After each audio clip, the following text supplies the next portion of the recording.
सभी दोस्तों का विशेष एकेडमी में हार्दिक स्वागत है। बच्चों, अभी तक हमने भारत के 16 महाजनपद, उसके बाद में मगध पर 3 वंश थे जिनका शासन रहा, हर्यक वंश, शिशुनाग वंश और नंद वंश। नंद वंश का अंतिम राजा था घनानंद, और घनानंद के टाइम पर विदेशी आक्रमण हुए थे। सबसे पहले हुआ था ईरानी का हमानी वंश का आक्रमण, जिस पर सफल आक्रमण किया था दारा प्रथम ने। ईरान के बाद हुआ था यूनानियों का आक्रमण, यूनानियों की तरफ से आक्रमण किया था सिकंदर ने। और इसी टाइम पर तक्षशिला में जो चाणक्य था उसने उनको अफवाह फैला के भगाया था। तो आज हम पढ़ेंगे मगध पर मौर्य वंश का शासन। तो आइए दोस्तों शुरू करते हैं आज की क्लास। यहां तक तो हम पढ़ ही चुके हैं कि सबसे पहले दोस्तों हर्यक वंश का शासन रहा था। हर्यक वंश, शिशुनाग वंश, नंद वंश। नंद वंश का अंतिम राजा कौन था? घनानंद। घनानंद का समकालीन कौन था? सिकंदर। नंद वंश का समकालीन कौन था? सिकंदर। इसने मगध पर आक्रमण करने की कोशिश तो की थी, लेकिन इस पर आक्रमण कर नहीं पाया। क्यों नहीं पाया? कल की क्लास में मैंने ये पूरी स्टोरी सुनाई थी आपको। चंद्रगुप्त और चाणक्य ने इसको व्यास नदी पार करने से रोक दिया। व्यास नदी पार करने से रोक दिया और सिकंदर यहाँ से 325 ईसा पूर्व में वापस लौट गया। कब लौट गया? 325 ईसा पूर्व में। तो ये हमने पढ़ा कि हर्यक वंश, शिशुनाग वंश और नंद वंश के बाद में ईरानियों का आक्रमण, फिर यूनानियों का आक्रमण। तो दोस्तों आज हम पढ़ेंगे जो मगध था उस पर इन 3 वंशों का शासन हो गया। अब जो मगध पर शासन होगा वो होगा मौर्य वंश का। किसका? मौर्य वंश का। और मौर्य वंश की स्थापना किसने की वहां पर मगध पर? तो इस चंद्रगुप्त ने मौर्य वंश की स्थापना की। इसको हम कहेंगे सीएम। क्या कहेंगे? चंद्रगुप्त मौर्य, सीएम। तो स्टार्ट करते हैं दोस्तों क्लास आज की। मौर्य काल। ये जो मौर्य काल है दोस्तों, इसकी तिथि मानी जाती है 323 से लेके 185। मैंने कल आपको एक बताया था 56 इंच, 356। ये क्या था? ये था सिकंदर का जन्म। तो इसके बाद में ही आया था ना मौर्य वंश। तो पहले तो सिकंदर ही आ गया था, इसके बाद में आया था मौर्य वंश। तो आप एक तरीके से अंदाजा लगा सकते हैं कि 356 में तो था कौन? सिकंदर। तो इसके बाद में लगभग 33 साल बाद आया था मौर्य काल। ठीक है, तो मौर्य वंश का शासन काल था 323 ईसा पूर्व से 185 ईसा पूर्व तक। जो मौर्य वंश था उसका संस्थापक कौन था? जो मगध था इस पर जो मौर्य वंश था इसकी स्थापना किसने की? चंद्रगुप्त मौर्य ने की। किसको हराकर? घनानंद को हराकर। इन्होंने घनानंद को हराकर मगध पर मौर्य वंश की स्थापना की। और किसकी सहायता से? चाणक्य की सहायता से। चाणक्य कौन था? चाणक्य चंद्रगुप्त का गुरु था। तो चाणक्य की सहायता से चंद्रगुप्त मौर्य ने घनानंद को हरा दिया। इसकी स्टोरी कल मैंने आपको बताई थी कि इधर तो थे चंद्रगुप्त मौर्य और चाणक्य, और इधर कौन था? घनानंद। घनानंद का एक सेनापति था राक्षस। कौन था? घनानंद का एक सेनापति था राक्षस। तो इन्होंने एक योजना बनाई। ये इसको जीत नहीं पा रहे थे, ये जो थे मगध को जीत नहीं पा रहे थे। तो इन्होंने एक योजना बनाई और एक संदेश भेजा राक्षस को। कौन था ये राक्षस? यह था घनानंद का सेनापति कि हम आपके सामने सरेंडर करना चाहते हैं, संधि करना चाहते हैं। तो इन्होंने इसको अपने जो इनका कैंप था उसके अंदर इसको राक्षस को बुला लिया और इससे कहा। और यहाँ पर एक गाड़ी खड़ी थी पास में, स्वर्ण, जिसमें मुद्राएं थी, सोने की मुद्राएं थी, भरी पड़ी थी। तो इन्होंने इसको पहले तो बुलाया कि अगर तुम हमारा साथ दोगे तो हम तुम्हें जो मगध है इसका राजा बना देंगे, अगर नहीं दोगे तो मारे जाओगे, या फिर ये सोने की गाड़ी ले लो। तो दोनों चॉइस आपके हाथ में थी, या तो आप साथ दो या फिर मर जाओ, आपको मार दिया जाएगा। तो इसने ये सोने की गाड़ी लेकर यहाँ से इनका साथ देने का ही फैसला किया। इस तरीके से घनानंद की हार हुई थी। ठीक है दोस्तों, तो यहां तक हम पढ़ चुके हैं। मगध पर मौर्य वंश का संस्थापक चंद्रगुप्त मौर्य, चाणक्य की सहायता से इसने घनानंद को हराया था। मौर्यों की जानकारी के स्रोत कहां से मिलते हैं ये हम पढ़ेंगे अब, कि मौर्यों की जानकारी किस किस स्रोत से मिलती है। तो साहित्यिक सबसे पहले पढ़ेंगे साहित्यिक स्रोत। साहित्यिक स्रोत में सबसे पहले आता है अर्थशास्त्र। अर्थशास्त्र का लेखक कौन है? कौटिल्य। ये जो दोस्तों अर्थशास्त्र है इसका लेखक था कौटिल्य, चंद्रगुप्त का गुरु, सीएम। चंद्रगुप्त का गुरु कौन? कौटिल्य। तो कौटिल्य ने लिखा था अर्थशास्त्र। कौटिल्य को कहते हैं चाणक्य, कौटिल्य को ही चाणक्य कहते हैं, इसी को ही अजय कहते हैं और इसी को ही द्विजर्षभ कहते हैं और इसी को ही विष्णुगुप्त कहते हैं। विष्णुगुप्त इसका मूल नाम माना जाता है। चाणक्य का मूल नाम क्या माना जाता है?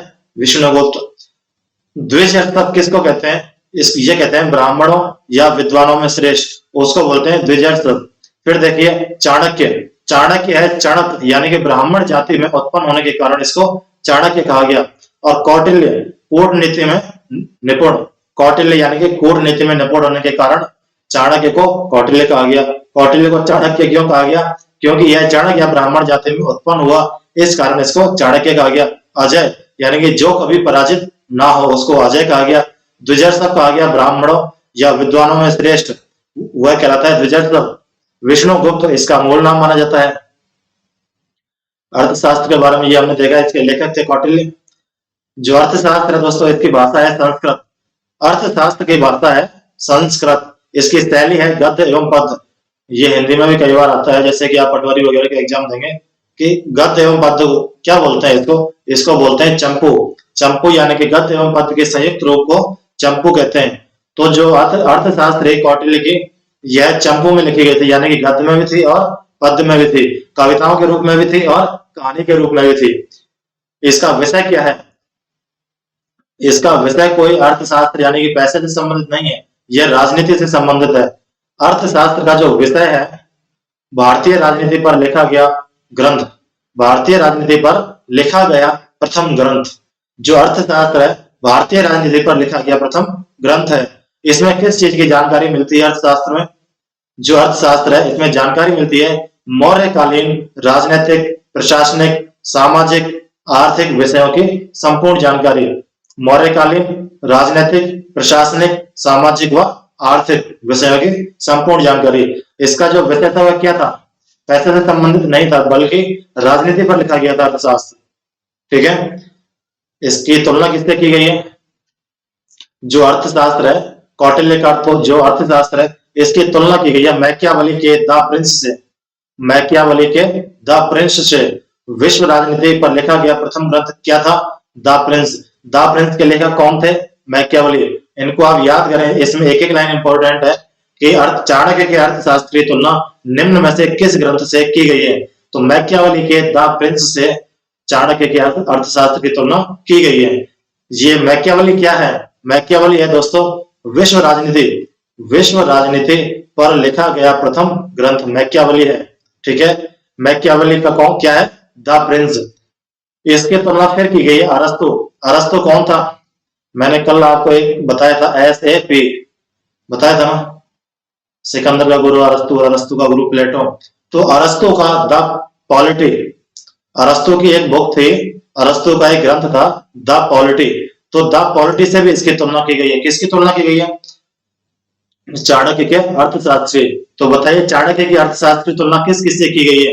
एक तो की गई है मैकियावेली के द प्रिंस से और एक अरस्तु के द पॉलिटी से।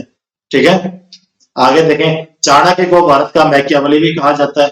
क्यों कहा जाता है? क्योंकि इसकी तुलना मैकियावेली के द प्रिंस से की जाती है।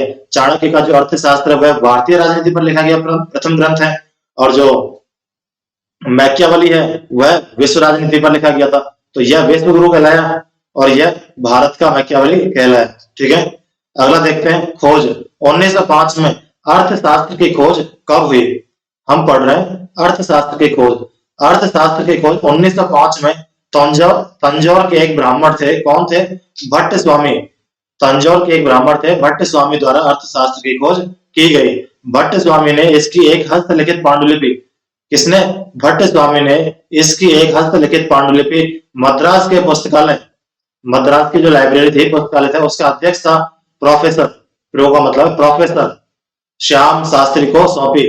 भट्ट ने, तंजौर के एक ब्राह्मण थे भट्ट स्वामी, इसने मद्रास के जो पुस्तकालय अध्यक्ष थे, प्रोफेसर थे श्याम शास्त्री, उनको एक हस्तलिखित पांडुलिपि सौंपी। ठीक है, 1905 में अर्थशास्त्र की खोज हुई थी। आगे देखते हैं अर्थशास्त्र के बारे में क्या क्या है। अर्थशास्त्र के अंदर 15 अधिकरण है। ये इंपॉर्टेंट क्वेश्चन है दोस्तों, याद रखना। अर्थशास्त्र के अंदर कितने अध्याय हैं? अधिकरण है, अधिकरण को ही अध्याय कहते हैं। तो अर्थशास्त्र के अंदर 15 तो अध्याय थे। कितने? 15 अध्याय थे। 15 में 180, 15 × 12 180, 180 प्राधिकरण थे। अब ये देखिए 15 × 400, ठीक है, यानी कि 6000 श्लोक थे, 15 अध्याय। एक अध्याय में कितने प्राधिकरण, यानी 15 × 12 180 प्राधिकरण। अब श्लोक कितने हो गए, एक में 400 के हिसाब से 15 में कितने हो गए, 6000 हो गए, ठीक है। तो ये एक याद करने की ट्रिक है, आप इसको याद कर सकते हैं। ऐसा फिक्स नहीं है कि एक में 400 ही थे, ये मैंने आपको याद करने का उद्देश्य बताया कि ये जो है सभी के सभी 15 के मल्टीपल है। 15 अध्याय 15 है, प्राधिकरण 15 × 12 कर लो, 180 अधिक प्राधिकरण है, यानी कि सब चैप्टर, ये तो है चैप्टर, चैप्टर इंग्लिश है, और ये है सब चैप्टर। जैसे एक होता है अध्यक्ष, एक होता है उपाध्यक्ष, तो अध्याय तो थे 15, और 15 में भी कितने उपाध्याय थे, प्राधिकरण थे 180, और उन 180 प्राधिकरणों में 6000 श्लोक थे। आगे देखते हैं, अर्थशास्त्र के छठे अध्याय यानी कि मंडल योनि में सप्तांग सिद्धांत दिया गया है। यह क्वेश्चन कई बार आ गया है कि सप्तांग सिद्धांत कहाँ दिया गया है, किसने दिया है, तो इसका आंसर है अर्थशास्त्र के 6वें अध्याय में। अर्थशास्त्र के 6ठे अध्याय में, कौन से अध्याय में, 6वें चैप्टर में, 6वें अध्याय में मंडल योनि में, मंडल योनि में सप्तांग सिद्धांत का वर्णन मिलता है। ये सप्तांग सिद्धांत क्या है कि राज्य को सुव्यवस्थित तरीके से किस तरीके से चलाया जाए, किस तरीके से संचालित किया जाए। तो ये काम दिया गया अर्थशास्त्र के 6वें अध्याय में दिया गया है। अर्थशास्त्र के 6वें अध्याय में सप्त जो है सप्तांग वो दिया गया है, अर्थशास्त्र के 6वें अध्याय के मंडल योनि में दिया गया है, ठीक है। तो सबसे पहले इस जो सप्तांग है इसके अनुसार, यानी कि 7 अंग होते हैं किसी भी राज्य का शासन करने के लिए। अर्थशास्त्र के अनुसार, उसके 6वें चैप्टर के अनुसार, उसके मंडल योनि के अनुसार 7 अंग होना जरूरी है। और उन 7 अंगों में पहला है राजा, यानी कि उस राज्य का एक राजा होना चाहिए, उस राज्य का एक राजा होना चाहिए। अब राजा के साथ में हम देखें कि राजा कहाँ राज्य करेगा, यानी कि जनपद, जहां जनता निवास करती है, जहां जनता निवास करती है उसको बोलते हैं जनपद। सबसे पहले राजा होना चाहिए। राजा किस पर शासन करता है, जनपद पर शासन करता है। और राजा खुद कहाँ रहता है, दुर्ग में, यानी कि जहां जनता रहती है वहां जनपद, जहां जनता निवास करती है वह जनपद, और जहां राजा निवास करता है वह दुर्ग। तो 3 आप आसानी से याद कर सकते हैं। राजा, राजा कहाँ किस पर शासन करेगा, जनपद पर, जनता पर, और कहाँ रहेगा, दुर्ग में। फिर देखिए अमात्य, यानी अमात्य होते हैं मंत्री। अमात्य कौन होते हैं, अमात्य बोलते हैं दोस्तों मंत्री को, ठीक है, अमात्य। कई लोग बोलते हैं अमात्य। ये बड़ा नहीं है दोस्तों, याद रखना। हिंदी में भी इस तरीके की एरर आती है, शब्द एरर, वर्ड एरर में, संधि में, ठीक है। तो उस तरीके से आप याद कर लें। ये है अमात्य, यानी कि मंत्री। तो राजा को परामर्श देने के लिए अमात्य हुआ करते थे, यानी कि मंत्री होते थे। राजा किस पर शासन करता था, जनपदों पर, रहता कहाँ था, दुर्ग में। परामर्श कौन देता था, अमात्य देते थे, मंत्री देते थे। और इन्होंने जो अमात्य थे इन्होंने सलाह तो देते कि इसको दंड दो, तो दंड कौन देगा, सेना। दंड कौन देगा, सेना, ठीक है। इसकी राजा की सुरक्षा कौन करेगी, सेना। तो ये इसका 5वां पार्ट हो गया। फिर सेना को देने के लिए इसको पैसे भी चाहिए, वेतन, यानी कि वेतन के लिए पैसे भी चाहिए। तो उसके लिए एक कोष भी होना चाहिए, राजा, एक राज्य को चलाने के लिए कोष भी होना चाहिए। और फिर राजा के शाम को पार्टी वार्टी करने के लिए कोई दोस्त भी तो होना चाहिए। अपने गम किसके साथ शेयर करेगा, आप भी कहीं प्रॉब्लम में होते हैं तो अपनी चिंता किसी अपने मित्र को ही बताते हो, तो राजा का एक मित्र भी होना चाहिए। तो इन सब चीजों को दोबारा देखें। सबसे पहले एक राजा होना चाहिए, सबसे पहले एक राजा होना चाहिए।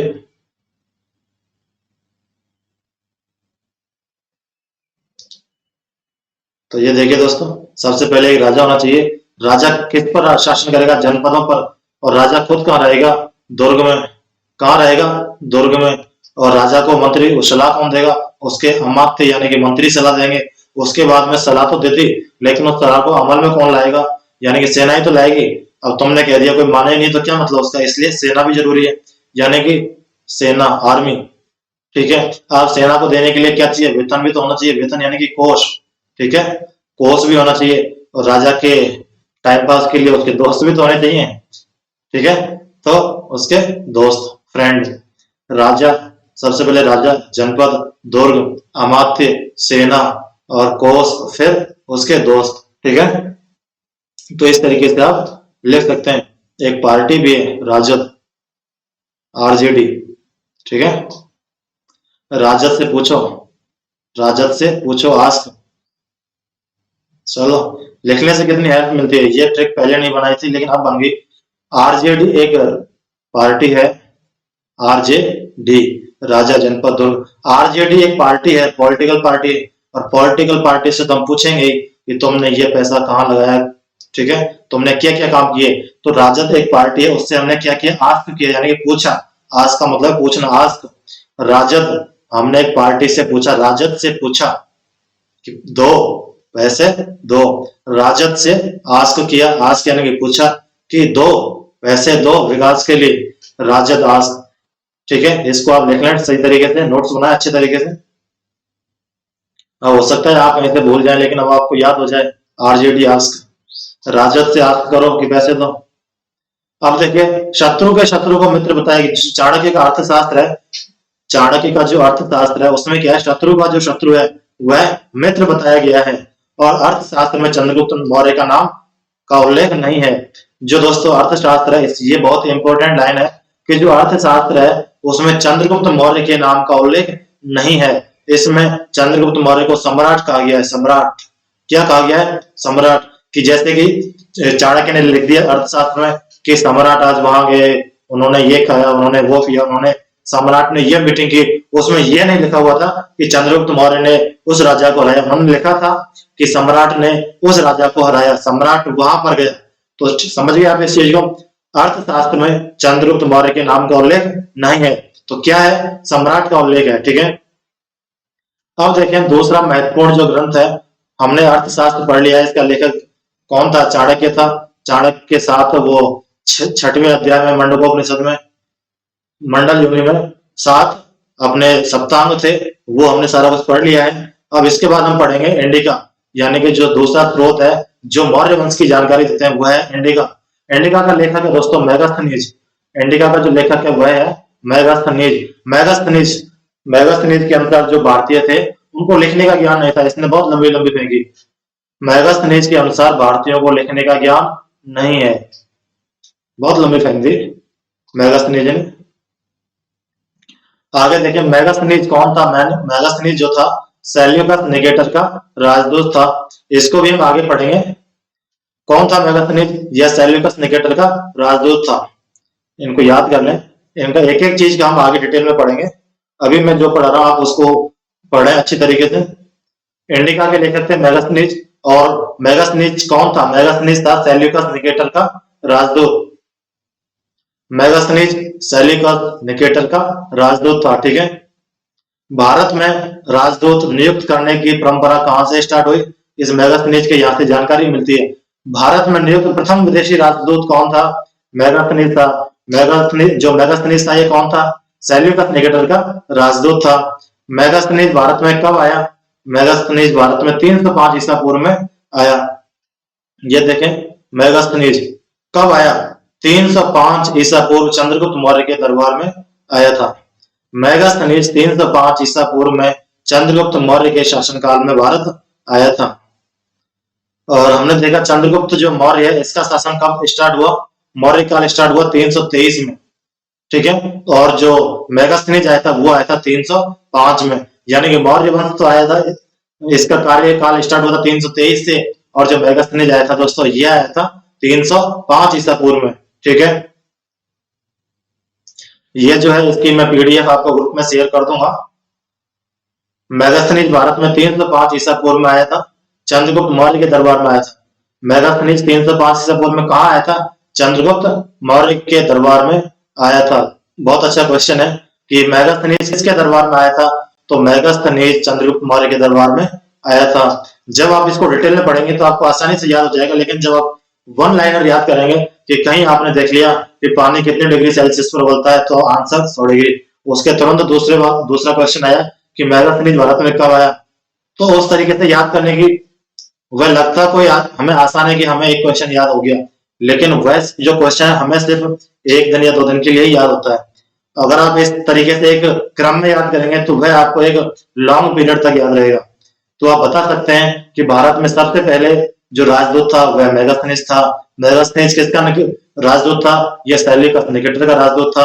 और मेगास्थनीज मौर्य यानी कि चंद्रगुप्त मौर्य के दरबार में आया था। और जो मेगास्थनीज था यह भारत में नियुक्त प्रथम विदेशी राजदूत था। ठीक है, अगला देखें, इससे कितने क्वेश्चन बन गए। आप इनको याद करें, एक एक लाइन को याद करें। ऐसा नहीं है कि आपको 1 दिन में याद हो जाएगा, 1 दिन लगेगा, 2 दिन लगेंगे, 3 दिन लगेंगे, लेकिन जब आप इनको याद कर लेंगे और इनसे रिलेटेड संबंधित क्वेश्चन जब देखेंगे आप एग्जाम में तो लगेगा कि हाँ हमने कुछ पढ़ा है। इंडिका की मूल प्रति उपलब्ध नहीं है। जिस तरीके से अर्थशास्त्र की जो है भट्ट नामक एक ब्राह्मण ने उसकी प्रतिलिपि उपलब्ध करवाई थी, मूल प्रतिलिपि उपलब्ध करवाई थी, उस तरीके से मेगास्थनीज की जो इंडिका है इसकी प्रति उपलब्ध नहीं है। इसके सिर्फ फोटोकॉपी है, इसको संकलित किया गया है, इसकी मूल प्रति उपलब्ध नहीं है। ये संकलित यानी कि इकट्ठा किया गया है। इसका संकलन किसने किया है? 1848 ईस्वी में डॉक्टर श्वान। ढूंढने का काम कौन करता है? जब आर्मी आती है तो वह अपने साथ एक सर्च ऑपरेशन करने के लिए कुत्ते लेके आती है। क्या लेके आती है? कुत्ते लेके आती है। कुत्ते को हम बोलते हैं श्वान। यानी कि यह क्या करता है? ढूंढता है, श्वान करता है। इसकी जो मूल प्रति थी दोस्तों वह उपलब्ध नहीं थी, यह कई कॉपियों में बटी हुई थी, यानी कि उसको ढूंढना था, उसका संकलन करना था, उसका ढूंढना था। जैसे कि कुत्ते क्यों लेके आते हैं कि मान लो कि कोई हथियार यहाँ पड़े हैं, कोई यहाँ पड़े हैं, कोई यहाँ पड़े, इनको संकलित करने के लिए, इनको ढूंढने के लिए हम श्वान का प्रयोग करते थे। तो संकलनकर्ता, खोजकर्ता कौन थे? 1848 ईसा पूर्व में डॉक्टर श्वान बैक द्वारा इसको संकलित किया गया। और 1891 ईस्वी में मैकेंडल 1891 ईसा में मैकेंडल महोदय ने अंग्रेजी में मेगास्थनीज की इंडिका का अनुवाद किया। इसको दोबारा देखें कि जो मेगास्थनीज की इंडिका है दोस्तों, इसका संकलन यानी कि संकलन किसने किया? श्वान ने किया। 1848 ईस्वी में, पूर्व में नहीं, 1848 ईस्वी में डॉक्टर श्वान बैक द्वारा इसका संकलन किया गया। और 1891 ईसा में मैकेंडल महोदय ने अंग्रेजी में इसका अनुवाद किया।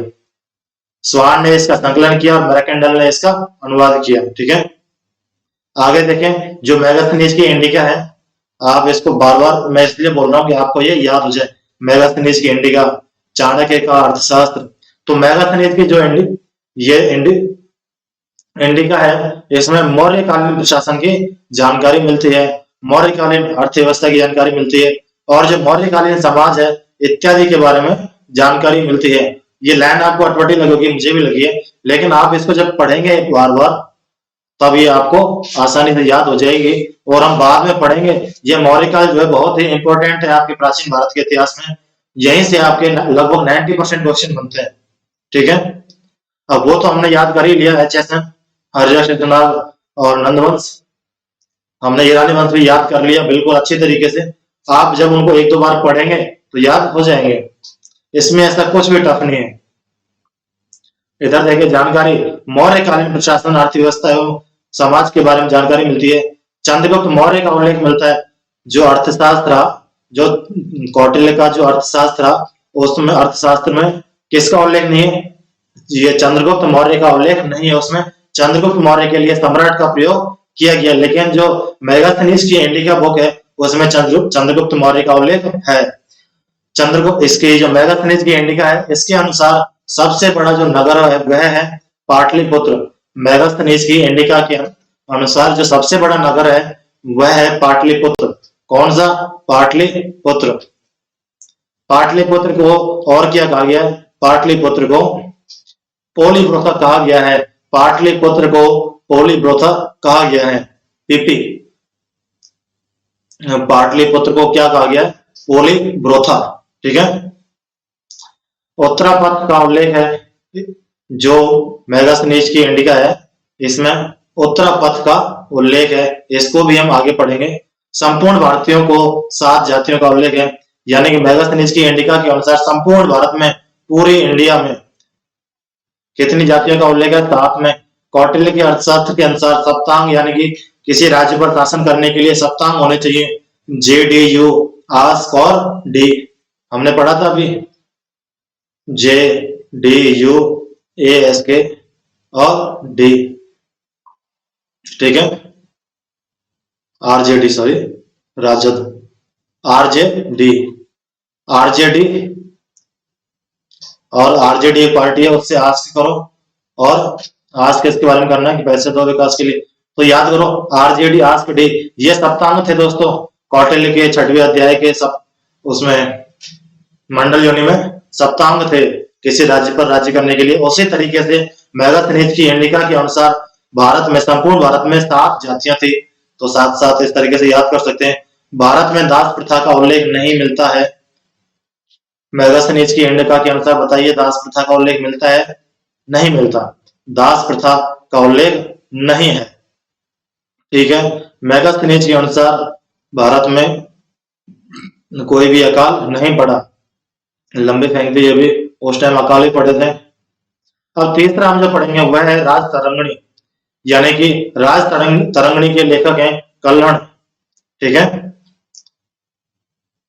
जो राज तरंगणी है दोस्तों, इसके जो लेखक हैं कल्हण, ठीक है, RK। राज तरंगणी के लेखक कौन है? RK, राज तरंगणी कल्हण। भारत का प्रथम ऐतिहासिक ग्रंथ माना जाता है। भारत का प्रथम ऐतिहासिक ग्रंथ किसको माना जाता है? क्वेश्चन आ जाए कि बताइए भारत का प्रथम ऐतिहासिक ग्रंथ किसको माना जाता है, तो आप बताएंगे राज तरंगणी को। राज तरंगणी के लेखक कौन है? कल्हण। और जो राज तरंगणी है, इसको भारत का प्रथम ऐतिहासिक ग्रंथ माना जाता है।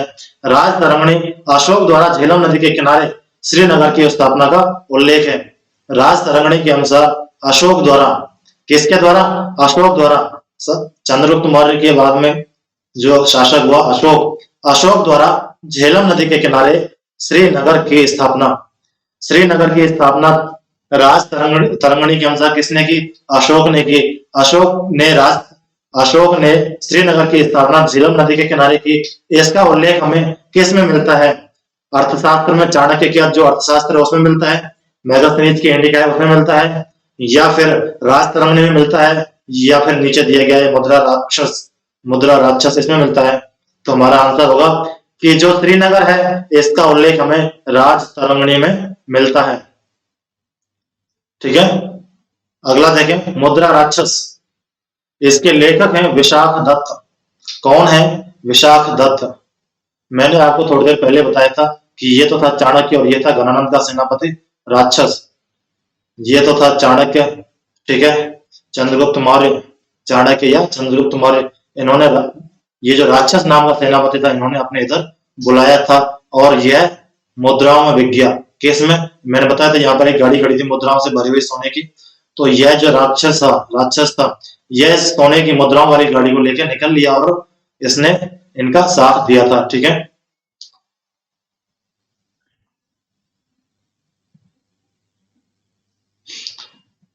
हाँ, तो ये जो राक्षस था यह मुद्राओं में बिक गया। तो कब बिका था ये राक्षस मुद्राओं में? मौर्य वंश में। तो ये देखें, जो विशाख दत्त, यानी कि जो विशाख दत्त है, ये कब हुआ?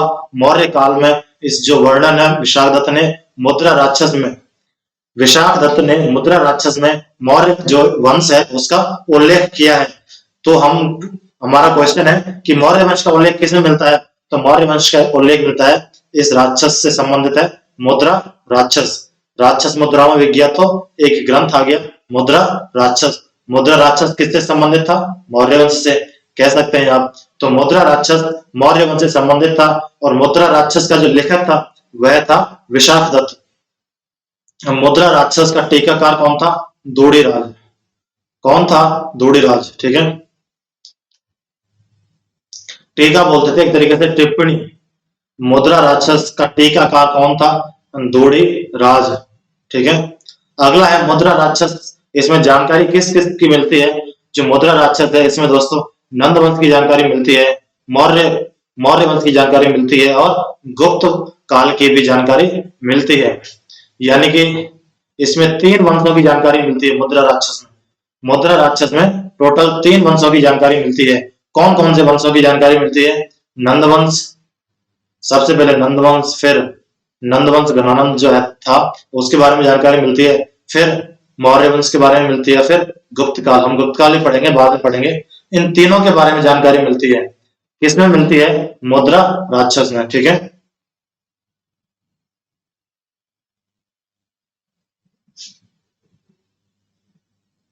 आगे देखिए मुद्रा राक्षस कौन किसने लिखी है? विशाख दत्त। विशाख दत्त के मुद्रा राक्षस में, इसमें चंद्रगुप्त मौर्य को वृषल कहा गया। विशाख दत्त के, आप इनको याद करें तो बार बार बोलो इनको, जिससे कि आपको याद हो जाए। तो बोलो, विशाख दत्त के मुद्रा राक्षस में चंद्रगुप्त मौर्य को वृषल कहा गया है। क्या कहा गया? वृषल कहा गया। वृषल कहा गया यानी कि निम्न कुल में उत्पन्न। जो चंद्रगुप्त मौर्य है दोस्तों, सीएम है, सीएम साहब को क्या गया? वृषल कहा गया। विशाख दत्त, विशाख दत्त के मुद्रा राक्षस में सीएम को वृषल कहा गया। वृषल चंद्रगुप्त मौर्य को किसमें कहा गया? ये दोस्तों क्वेश्चन जो आते हैं मैंने वो लिखे हैं, इंपॉर्टेंट है कि निम्न में से वृषल किसको कहा गया एवं किसको कहा गया एवं किसमें कहा गया? तो विशाख दत्त के मुद्रा राक्षस में चंद्रगुप्त मौर्य को वृषल कहा गया। द्वारा बोलिए, विशाख दत्त के मुद्रा राक्षस में चंद्रगुप्त मौर्य को वृषल कहा गया। आप इस वीडियो को एक दो बार बोलें, जिससे कि आपको ये रिवीजन में, ऐसा तो है नहीं कि आपके पड़ोस में रहता हो कोई वृषल तो याद हो जाए आसानी से। आप इनको बोलें बार बार, जिससे कि याद हो जाए। ठीक है, तो आपने ये देख ही लिया, विशाख दत्त के मुद्रा राक्षस में चंद्रगुप्त मौर्य को वृषल कहा गया। इसको आप एक तरीके से साइड में लिख लें, विशाख दत्त के मुद्रा राक्षस में चंद्रगुप्त मौर्य को वृषल कहा गया। ठीक है, यह बहुत ही अच्छी याद करने की ट्रिक है। आप इनको अपने नोट्स के बगल में लिख लें। जब आप इनको देखेंगे आपको याद नहीं आएगा, तो आप इनको याद करने की कोशिश करेंगे जो आपने लिखा है उसमें से। तो ठीक है, विशाख दत्त के मुद्रा राक्षस में चंद्रगुप्त मौर्य को वृषल कहा गया। और वृषल किसको कहते थे? जो निम्न कुल में उत्पन्न होता था, निम्न जाति में उत्पन्न होता था। जो चंद्रगुप्त मौर्य है दोस्तों, इसके जो प्रारंभिक जीवन था, बचपन था, उसके बारे में ज्यादा कोई जानकारी मिलती नहीं है। जो जानकारी मिलती है वह इसके राजा बनने के बाद की ज्यादा जानकारी मिलती है। ठीक है, थोड़ी बहुत अनुश्रुतियां हैं इसके बारे में जो हम आगे पढ़ेंगे। इसको कई कई जगह, जो गणानंद था इसकी एक दासी थी मौर्य, मौर्य और गणानंद के बीच में प्रेम संबंध था। मौर्य से उत्पन्न माना जाता है इस चंद्रगुप्त मौर्य को। ठीक है, कई जगह कहा गया है कि एक राज्य था, उस पर उस गणानंद ने आक्रमण किया, तो उस आक्रमण में उस वहां का जो राजा था वह तो मर गया, लेकिन वहां की जो रानी थी वह जंगल की तरफ गई, और वहां पे जंगल में जाने के बाद वह रानी है, रानी भी मर जाती है। वहां पर यह रानी अपने बेटे यानी कि चंद्रगुप्त मौर्य को एक शिकारी को दे देती है, और यह शिकारी इस बेटे को, इस चंद्रगुप्त मौर्य को, चाणक्य को दे देता है। एक गेम होता है, उस गेम के अनुसार 1000 मुद्राओं में जो चंद्रगुप्त मौर्य है उसे चाणक्य को दे देता है। ये हम आगे पढ़ेंगे, अभी आप इसको देखें। इसमें चंद्रगुप्त मौर्य को वृषल कहा गया। ठीक है, भारत का प्रथम जासूसी ग्रंथ माना जाता है, यानी कि जो विशाख दत्त का जो मुद्रा राक्षस है, विशाख दत्त का मुद्रा राक्षस है, इसके अनुसार इस विशाख दत्त का मुद्रा राक्षस भारत का प्रथम जासूसी, ये देखें, प्रथम जासूसी ग्रंथ माना जाता है। भारत का प्रथम जासूसी ग्रंथ कौन सा है? तो ये है विशाख दत्त का मुद्रा राक्षस। और जो प्रथम राजनीतिक है वह है चाणक्य का अर्थशास्त्र। फिर हमने पढ़ा था एक मेगास्थनीज की इंडिका, ये देखें इसकी मेगास्थनीज की इंडिका। इसमें मेगास्थनीज कौन था? भारत का प्रथम विदेशी राजदूत था। इसमें और क्या मिला था? इसमें सिर्फ इस चीज का उल्लेख था कि पाटलिपुत्र, पाटलिपुत्र जो था भारत का उस टाइम का सबसे बड़ा नगर बताया गया है। इसमें ऐसा कोई खास उल्लेख नहीं था। राज तरंगणी हम पढ़ रहे हैं, राज तरंगणी कल्लण, राज तरंगणी की जो कल्लण पुस्तिका है, सॉरी कल्लण की जो राज तरंगणी पुस्तिका है, इसके अनुसार इसको प्रथम ऐतिहासिक ग्रंथ माना गया है। और जो मुद्रा राक्षस है यह प्रथम जासूसी ग्रंथ माना गया है। अब इसको भी समझ ले क्यों माना गया है, एक याद करने की ट्रिक है। मैंने आपको बताया था ये चंद्रगुप्त या चाणक्य है और ये मुद्रा राक्षस है। यह यहाँ पर मुद्राओं में बिक गया था, यानी कि इन लोगों ने इसकी जासूसी की, तो जो राक्षस था यह बिक गया। कौन था ये राक्षस? गणानंद का सेनापति था। राक्षस यानी कि बिक गया, बिक गया। तो इसने फिर इसकी जासूसी की, इसके साथ विश्वासघात किया, इसलिए जो राक्षस है यानी कि मुद्रा राक्षस है उसको प्रथम जासूसी ग्रंथ माना गया है। यह एक याद करने की ट्रिक है। ठीक है दोस्तों, मैंने आपको बता दिया। यह एक नायिका विहीन नाटक है। मुद्रा राक्षस एक ग्रंथ है जिसमें कोई नायिका नहीं है, कोई एक्टर नहीं, कोई हीरोइन नहीं है। मैंने कल एक और बताया था कि जो यूनानी नाटक हुआ करते थे वह होते थे दुखांत होते थे, और भारत के जो नाटक थे वह सुखांत होते थे, यानी कि अच्छा उनका एंड होता था। अगला देखें कि जो विशाख दत्त का जो मुद्रा राक्षस है, इसमें इसका हिंदी जो अनुवाद है जय भारतेंदु हरिश्चंद्र, इंपॉर्टेंट, भारतेंदु हरिश्चंद्र ने किसका हिंदी अनुवाद किया? तो भारतेंदु हरिश्चंद्र ने विशाख दत्त के मुद्रा राक्षस का हिंदी अनुवाद किया। ठीक है दोस्तों, इसको आप याद करें अच्छे तरीके से। एक दो बार इस लाइन को, वीडियो को बंद करके इसको आप बार बार रिपीट करें कि विशाख दत्त के मुद्रा राक्षस का हिंदी अनुवाद भारतेंदु ने हरिश्चंद्र ने किया। ठीक है, इस वीडियो को आप एक बार डबल स्पीड में देख लें भले, और इसके जो नोट्स हैं वह मैं आपको ग्रुप में भेज दूंगा, या फिर बाद में इनका नोट्स बना लेना। ठीक है, अन्य महत्वपूर्ण ग्रंथ, इसमें क्या है कि आप या तो लिखने पर ही ध्यान दो या समझने पर ही ध्यान दो। मैं भी जब कहीं से पढ़ता हूँ, ऐसा तो नहीं मैंने कोई ये इतिहास क्रिएट किया, मैं भी कहीं से पढ़ता हूँ, मुझे पढ़ाने वाले भी कहीं से पढ़े होंगे। ठीक है, कोई भी इतिहास क्रिएट करता नहीं है। तो मैं भी जब पढ़ता हूँ तो या तो इसको पहले लिख लेता हूँ या फिर इसको पहले समझ लेता हूँ, फिर बाद में लिखता हूँ। ठीक है, तो उसी तरीके से आप करें, या तो आप इसको पहले लिख लें जिससे कि आप पूरी तरीके से समझने पर ही फोकस रहे, या फिर समझ लें पहले जिससे कि समझने पर ही फोकस रहे, बाद में लिख लें। ठीक है, अन्य महत्वपूर्ण ग्रंथ, यानी कि हमने इस तरीके से 4 महत्वपूर्ण ग्रंथ पढ़ लिए। सबसे पहले हमने चाणक्य का अर्थशास्त्र पढ़ा, फिर हमने पढ़ा था मेगास्थनीज की इंडिका, फिर हमने कल्याण की राजतरंगिणी पढ़ी, फिर हमने विशाख दत्त की मुद्रा राक्षस पढ़ी।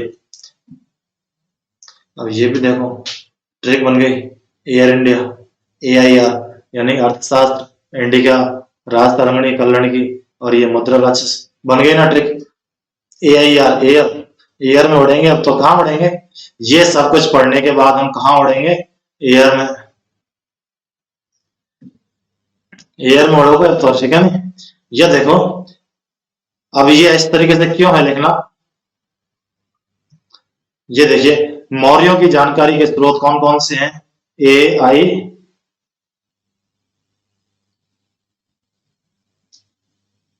AIR और M। मौर्यों की जानकारी के स्रोत कौन कौन से हैं, AIR, यानी कि मौर्य कहाँ उड़ेंगे, एयर में उड़ेंगे। अर्थशास्त्र हो गया, इंडिका हो गया, R फॉर राजतरंगिणी हो गई, और M फॉर मुद्रा राक्षस हो गई। अर्थशास्त्र के लेखक कौन थे, अपने चाणक्य थे, इंडिका मेगास्थनीज ने लिखी है, और राजतरंगिणी कल्याण ने लिखी है, और मुद्रा राक्षस विशाख दत्त ने लिखी है। ठीक है, हो गया याद। इसलिए आप इंग्लिश में लिख लें साइड में, बहुत ही हेल्पफुल है। मैंने आपको एक क्वेश्चन याद करवाया था, राजद से आस्क करो। इन चीजों को क्या है कि जैसे कि आपका कहीं पे भी कॉपी का नया पेज स्टार्ट होता है ना, तो वहां लिखो इनको, क्या कॉपी के नए पेज के ऊपर लिखो इन चीजों को, और सिर्फ इतना ही लिखो RJD आस्क भी, और आगे लिख दो सप्तांग। तब आप इनको याद नहीं कर पाओगे, तो आप अपने आप, आपके अंदर अपने आप एक जिज्ञासा जगेगी कि यार ये हमने क्या लिख दिया, तो आप उनको बार बार देखेंगे। ऐसी कोई भी ट्रिक हो, दूसरे पेज के ऊपर लिख दिया आपने AIR और मौर्य वंश की जानकारी, बस। तो आप जब इनको पढ़ नहीं पाओगे, पहचान नहीं पाओगे कि यार AIR का मतलब क्या है, तो अब नीचे जो एंट्री लिखी है ना आपने, मौर्य वंश की जानकारी, तब आप इसको अपने आप पहचान लेंगे कि A फॉर अर्थशास्त्र, इंडिका, राजतरंगिणी और मुद्रा राक्षस। ठीक है, ये हम 4 ग्रंथ पढ़ चुके हैं। इसके बाद में और भी कुछ महत्वपूर्ण ग्रंथ थे। इसमें देखें बौद्ध ग्रंथ, कौन कौन से बौद्ध ग्रंथ, दीपवंश और महावंश सिंहल अनुश्रुति है। अनुश्रुति बोलते हैं कि सुना गया, जब हम कोई कहानी सुनते हैं तो उस कहानी को बोलते हैं अनुश्रुति, किसी के कानों सुनते हैं। तो दीपवंश और महावंश तो क्या है, सिंगली यानी कि सिंगली द्वीप कहाँ है, श्रीलंका में, तो यानी कि ये श्रीलंकन अनुश्रुतियां हैं, दीपवंश और महावंश, दीपवंश और महावंश। फिर आता है बौद्ध ग्रंथों में महाबोधि वंश और दिव्यावदान, महाबोधि वंश और दिव्यादान, तो आप इसको याद कर सकते हैं बौद्ध ग्रंथ में कौन कौन से हैं। दीपवंश, दिव्यादान, डी से बन गया 2, दीपवंश और दिव्यादान, और एम से बन गया महावंश, एम से बन गया महावंश और महाबोधि वंश। ठीक है दोस्तों, आप याद कर सकते हैं बौद्ध ग्रंथ में डीएम उत्पन्न हुए। बौद्ध ग्रंथ में कौन कौन से ग्रंथ हैं, डीएम ग्रंथ हैं, दीपवंश और दिव्यादान वंश, दीपवंश और महावंश। दीपवंश और महावंश सिंहली अनुश्रुतियां हैं। अनुश्रुतियां किसको बोलते हैं, जो हम सुनते हैं। ठीक है, और सिंहली क्या है, सिंहली क्या है दोस्तों, सिंहली द्वीप जो है श्रीलंका में है। ठीक है, आगे देखिए जैन ग्रंथ, जैन ग्रंथ है कल्पसूत्र। कौन कौन सा, एक तो है कल्पसूत्र और एक है परिशिष्ट पर्वन। ये आरएस में भी क्वेश्चन आया हुआ है कि परिशिष्ट पर्वन को किसने लिखा है, इसको लिखा है हेमचंद्र। किसने, हेमचंद्र ने। परिशिष्ट पर्वन में किस वंश के बारे में जानकारी मिलती है, तो हेमचंद्र के परिशिष्ट पर्वन में मौर्य वंश की जानकारी मिलती है।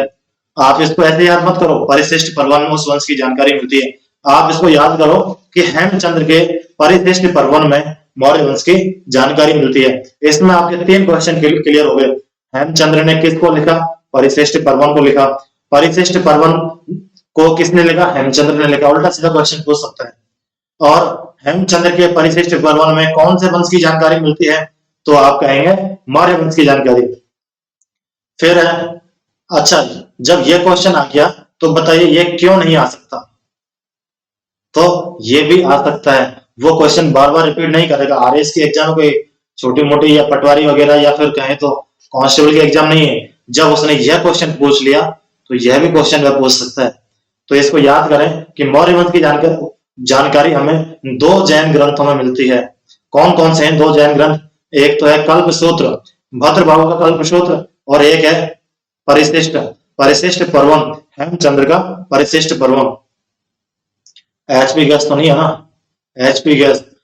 कल से कभी भी जब आप खाना बनाओ तो देखो ना, एक तो आपने इंडियन गैस देखी है, तो इंडियन गैस को तो पढ़ोगे आप इंडिका, मेगास्थनीज की इंडिका। इंडियन को क्या पढ़ोगे, मेगास्थनीज की इंडिका। सिलेंडर के ऊपर लिख देना कि इंडिका सिलेंडर, किसने, मेगास्थनीज ने। ठीक है, उसी तरीके से किसी के पास एचपी का भी सिलेंडर होगा। तो हेमचंद्र की जो है वो कौन से थे, ग्रंथ कौन सा था, परिशिष्ट पर्वन।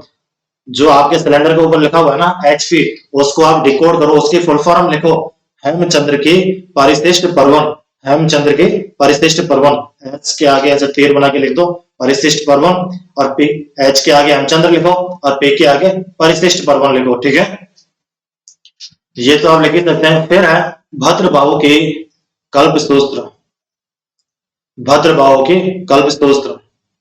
ठीक है, आपको करना क्या है, जैन ग्रंथों के अनुसार आपको एचपी का सिलेंडर है वह बुक करना है, बीके यानी कि बुक। जैन ग्रंथों के अनुसार आपको एचपी का सिलेंडर जो है बुक करना है। क्या करना है, बुक करना है। कई दोस्तों को हो सकता है कि स्पीड स्लो लग रही हो, वह इसको 1.5 गुना स्पीड में, यूट्यूब में आजकल सब चीज सब ऑप्शन उपलब्ध है, इसको डबल स्पीड में देख सकते हैं, जैसा भी आपको उचित लगे। जैन ग्रंथ के अनुसार आप देखो, सबसे पहले तो एचपी यानी कि हेमचंद्र का परिशिष्ट पर्वन यानी कि एचपी का सिलेंडर क्या करेंगे, बुक करेंगे। B4 यानी कि भद्रबाहु का कल्पसूत्र, भद्रबाहु का कल्पसूत्र। ठीक है, एच यानी कि हेमचंद्र और P4 परिशिष्ट पर्वन। सबसे पहले आप वीडियो को बंद करो, सिलेंडर पर लेके आओ, पता नहीं बाद में आपको याद रहे नहीं रहे। और दूसरा क्वेश्चन जो है दोस्तों वह यह भी बन सकता है कि निम्न में से कौन सा बौद्ध ग्रंथ है और कौन सा, मतलब निम्न में से कौन सा जैन ग्रंथ नहीं है। 3 तो वो दे देगा, ये दीपवंश, महावंश और बोधि वंश, और एक दे देगा वो कल्पसूत्र। और वह आपसे पूछेगा कि निम्न में से कौन सा बौद्ध ग्रंथ नहीं है जिसमें मौर्य वंश की जानकारी मिलती है। तो आप याद करें कि दीपवंश, महावंश, बोधि वंश और दिव्यादान यानी कि ये तो है बौद्ध ग्रंथ, और जो जैन ग्रंथ हैं यह सिर्फ 2 ही हैं।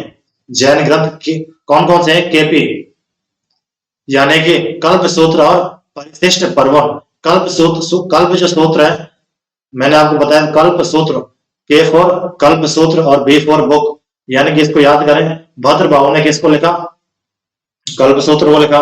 और एच यानी कि हेमचंद्र ने लिखा परिशिष्ट पर्वन। ये चीजें जो है आपने इन चीजों को जहां लिखा है उसके ऊपर ही ऊपर लिख लें, इनको अपना जहां कॉपी का पन्ना स्टार्ट होता है ना वहां लिख लें जैन ग्रंथ HP BK, क्या लिखेंगे? जैन ग्रंथ HP और BK, यानी कि जैन ग्रंथ में H4 लिखेंगे, हेमचंद्र ने परिशिष्ट पर्वन लिखा, और B4 भद्रबाहु ने K4 कल्पसूत्र लिखा। आगे देखते हैं। हमने देखिए दोस्तों बौद्ध ग्रंथ पढ़ लिए, जैन ग्रंथ पढ़ लिए और ब्राह्मण ग्रंथ। अब हम देखते हैं। 4 ब्राह्मण ग्रंथ हुए थे। सबसे पहले वृहत कथा मंजरी, सबसे पहले है वृहत कथा मंजरी।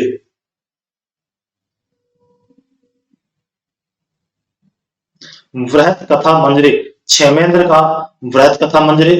कथा सरित सागर, कई बार क्वेश्चन आया है। सोमदेव का कथा सरित सागर और पतंजलि का महाभाष्य, ये कई बार जो अपनी छोटी एग्जाम है, कांस्टेबल की है, पटवारी की है, ग्राम सेवक की एग्जाम है, उनमें भी यह क्वेश्चन कई बार आ चुका है।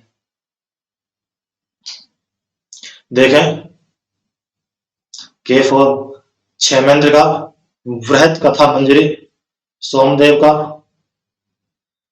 का कथा सरित सागर और पतंजलि का महाभाष्य। ठीक है, आपको जैसे सुविधा मिले आप इनको उस तरीके से जमाइए। ठीक है, KSP, आप इनको क्रम को कैसे भी उल्टा सीधा कर लीजिए, आपको सिर्फ याद होना चाहिए। फिर आता है एक विष्णु पुराण। ठीक है, तो देख लीजिए वृहत कथा मंजरी, क्षेमेंद्र की वृहत कथा मंजरी, सोमदेव का कथा सरित सागर, पतंजलि का महाभाष्य, फिर आता है विष्णु पुराण। वृहत कथा मंजरी, कथा सरित सागर, महाभाष्य और विष्णु पुराण। देखिए क्षेमेंद्र का विष्णु पुराण, सोमदेव का कथा सरित सागर और पतंजलि का महाभाष्य, और फिर आता है विष्णु पुराण। ठीक है, इसका जो राइटर है वो मुझे बताइए कमेंट करके, कहीं पर भी सर्च करो, कहीं से बुक में देखो, कमेंट करके बताइए, मैं आपको अगली क्लास में बताऊंगा। हाँ, तो ब्राह्मण ग्रंथ है अपने चार बौद्ध ग्रंथ हुए, 4 ब्राह्मण ग्रंथ हुए, 4 तो हुए बौद्ध ग्रंथ और 4 ही हुए थे ब्राह्मण ग्रंथ, और फिर 2 हुए थे हमारे जैन ग्रंथ। ठीक है, कल्पसूत्र और परिशिष्ट पर्वन। अगला देखें पुरातात्विक स्रोत। ये तो हमने दोस्तों क्या पढ़े थे, अपने ऐतिहासिक स्रोत थे जो हमने पढ़ लिए हैं। कौन कौन से? एयर में मौर्य वंश की जो साहित्यिक जानकारी प्राप्त होती है हमें, मौर्य वंश की जो साहित्यिक जानकारी, साहित्यिक स्रोत हो गए ये तो AIRM। फिर इसके बाद में हम कुछ और भी ऐड करेंगे, बौद्ध ग्रंथ, ब्राह्मण ग्रंथ और जैन ग्रंथ। बौद्ध और ब्राह्मण तो है 4 ग्रंथ और 2 हैं ये अपने जैन ग्रंथ। ठीक है,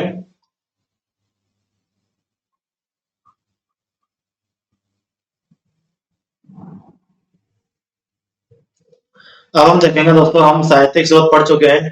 पहले नंबर पर हम क्या पढ़ चुके हैं? साहित्य के स्रोत। साहित्य क्या होते हैं? साहित्य यानी कि नोवेल, साहित्य यानी कि बुक, यानी कि बुक के आधार पर हम जो है वो पढ़ चुके हैं। कौन कौन से थे? एयर में, और फिर 4 तो थे बौद्ध और ब्राह्मण के 4 और 2 थे जैन ग्रंथ। ठीक है, ये हम पढ़ चुके हैं। क्षेमेंद्र का वृहत कथा मंजरी और सोमदेव का कथा सरित सागर, पतंजलि के महाभाष्य, ये मुझे कमेंट करके बताएंगे विष्णु पुराण। ठीक है, आगे देखें पुरातात्विक स्रोत। पुरातात्विक स्रोत होते हैं जैसे कि अभिलेख। पुरातात्विक आपने कई जगह देखा होगा, पुरातात्विक महत्व की कुछ बिल्डिंगें होती हैं, कुछ जैसे कि कोई किला होता है वह पुरातात्विक होता है, यानी कि प्राचीन। एक तरीके से कहें तो अभिलेख होते हैं जो कठोर सतह पर उत्कीर्ण किए जाए, जैसे कि किसी पत्थर पर उत्कीर्ण किया जाए, किसी शिला पर उत्कीर्ण किया जाए, किसी गुफा के अंदर उत्कीर्ण किया जाए, या फिर किसी मुद्रा यानी कि कॉइन सिक्के के ऊपर उत्कीर्ण किया जाए, वह मुद्रा अभिलेख हो गया। ताम्र यानी कि कोई ताम्र पत्र होता है उसके ऊपर अभिलेखित किया गया हो, या फिर मृद भांड यानी कि बोलते हैं मिट्टी के जो बर्तन होते हैं उसके ऊपर अभिलेखित किया गया हो, ये सारे अभिलेख कहलाते हैं। तो अब हम देखते हैं पुरातात्विक स्रोत। हम साहित्यिक स्रोत पढ़ चुके हैं। साहित्यिक स्रोत कौन कौन से हैं? AIRM और बौद्ध ब्राह्मण के 4 और 2 जैन ग्रंथ। अब आपको हमें याद करना है कि बौद्ध ग्रंथ के 4 कौन से थे, ब्राह्मण ग्रंथ के 4 कौन से थे, और जैन ग्रंथ जो जैन धर्म है उसके 4 कौन से थे। ठीक है, अब हम देखते हैं पुरातात्विक स्रोत। पुरातात्विक स्रोत के अनुसार सबसे पहले हम पढ़ेंगे अभिलेख। अभिलेख क्या होते हैं, यानी कि जो कठोर सतह पर लिखे जाए, उत्कीर्ण किए जाए, वह अभिलेख कहलाते हैं। अभिलेख पत्थर पर भी हो सकता है, किसी स्तंभ पर ही हो सकता है, किसी गुफा में भी हो सकता है, मुद्रा, ताम्र या मृत भांड पर भी हो सकता है। और सबसे पहले हम पढ़ते हैं अशोक के अभिलेख। अशोक के जो अभिलेख थे दोस्तों, इनकी जो भाषा थी, अशोक के अभिलेखों की जो भाषा थी वह प्राकृत थी। कौन सी भाषा थी? प्राकृत या अर्ध मगधी। अशोक का शासन मगध पर रहा था। अशोक का शासन कहाँ रहा था? मगध पर रहा था।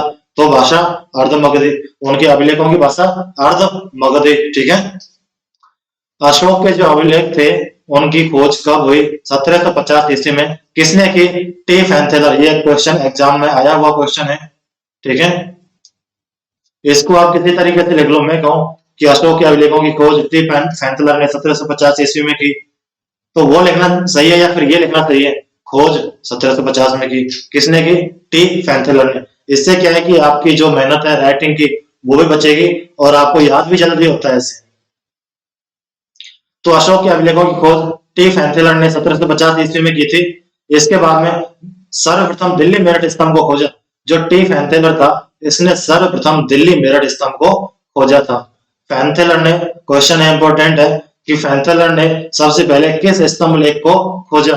तो अशोक के अभिलेखों में दिल्ली मेरठ अभिलेख को सबसे पहले टी फैंथेलर ने खोजा था। ठीक है। अशोक के जो अभिलेख थे इनको पढ़ा कब गया? इनको 1750 में खोज तो लिया हमने, कोई किताब 2 महीने पहले खरीद तो ली, खोज तो ली, लेकिन हमने उसको पढ़ना कब स्टार्ट किया? यानी कोई बुक हमने मार्च में खरीदी और पढ़ना स्टार्ट कब किया? अब जुलाई में स्टार्ट किया। तो उसी तरीके 1750 ईस्वी में तो खोज हो गई, लेकिन लगभग कितने साल हो गए? लगभग ये हो गए 83 ईयर्स, यानी कि लगभग 100 साल मान लो। 100 साल बाद इनको पढ़ने में सफलता प्राप्त हुई। और किसने पढ़ा? पढ़ने का काम कौन करेगा? प्रिंस करेगा। भाई खोज तो ली फैंथेलर, ऐसे मान के चलो। मैंने आपको एक बताई थी कि इंडिका किसने संकलन किया था उसका? श्वान। ये देखिए, इंडिका का जो संकलन किया था वह किया था श्वान ने। ठीक है। उसी तरीके से जो संकलन,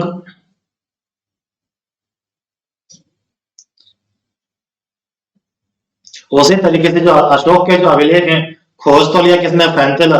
फैंथेलर भी एक कुत्ता होता है, फैंथेलर। जो सर्चिंग कुत्ता होता है, जो खोजने वाला खोजी कुत्ता होता है, उसको बोलते हैं फैंथेलर। क्या बोलते हैं? जो खोजने वाला कुत्ता होता है ना, उसको बोलते हैं फैंथेलर। तो किसने खोजा? फैंथेलर ने। और इसको पढ़ा किसने? पढ़ने का काम कौन करेगा? प्रिंस करेगा। कौन करेगा? प्रिंस। तो James Prinsep, James Prinsep, James Prinsep ने क्या किया? इसको सर्वप्रथम 1837 ईस्वी में पढ़ा था। तो बताइए, अशोक के अभिलेखों की खोज 1750 में फैंथेलर ने की और 1837 ईस्वी में जेम्स प्रिंस ने इसको पढ़ने में सफलता हासिल की। और इसने सर्वप्रथम किसको पढ़ा? दिल्ली मेरठ को पढ़ा क्या? नहीं, इसने दिल्ली टोपरा स्तंभ को पढ़ा। दिल्ली टोपरा, ये जो है दोस्तों, ये तो इसका पुराना नाम था और जो है नया नाम, पहले दिल्ली में थे, अभी कहा मेरठ में, पहले दिल्ली में था, अभी ये कहा टोपरा में। तो आप इसको देख सकते हैं कि ये दोनों अलग अलग हैं। तो जेम्स प्रिंसेप ने सबसे पहले इस टोपरा वाले को पढ़ा। किसको पढ़ा? टोपी पहन के किसको पढ़ा? दिल्ली टोपरा को। जेम्स प्रिंसेप ने 1837 ईस्वी में टोपी पहन के किसको पढ़ा? दिल्ली में। आपको पता है ज्यादातर लोग आईएएस वगैरह की तैयारी करने जाते हैं तो दिल्ली में, मुखर्जी नगर में जाते हैं। तो उसी तरीके से जो प्रिंस था, प्रिंस आईएएस की तैयारी करने के लिए, पढ़ने के लिए कहा गया?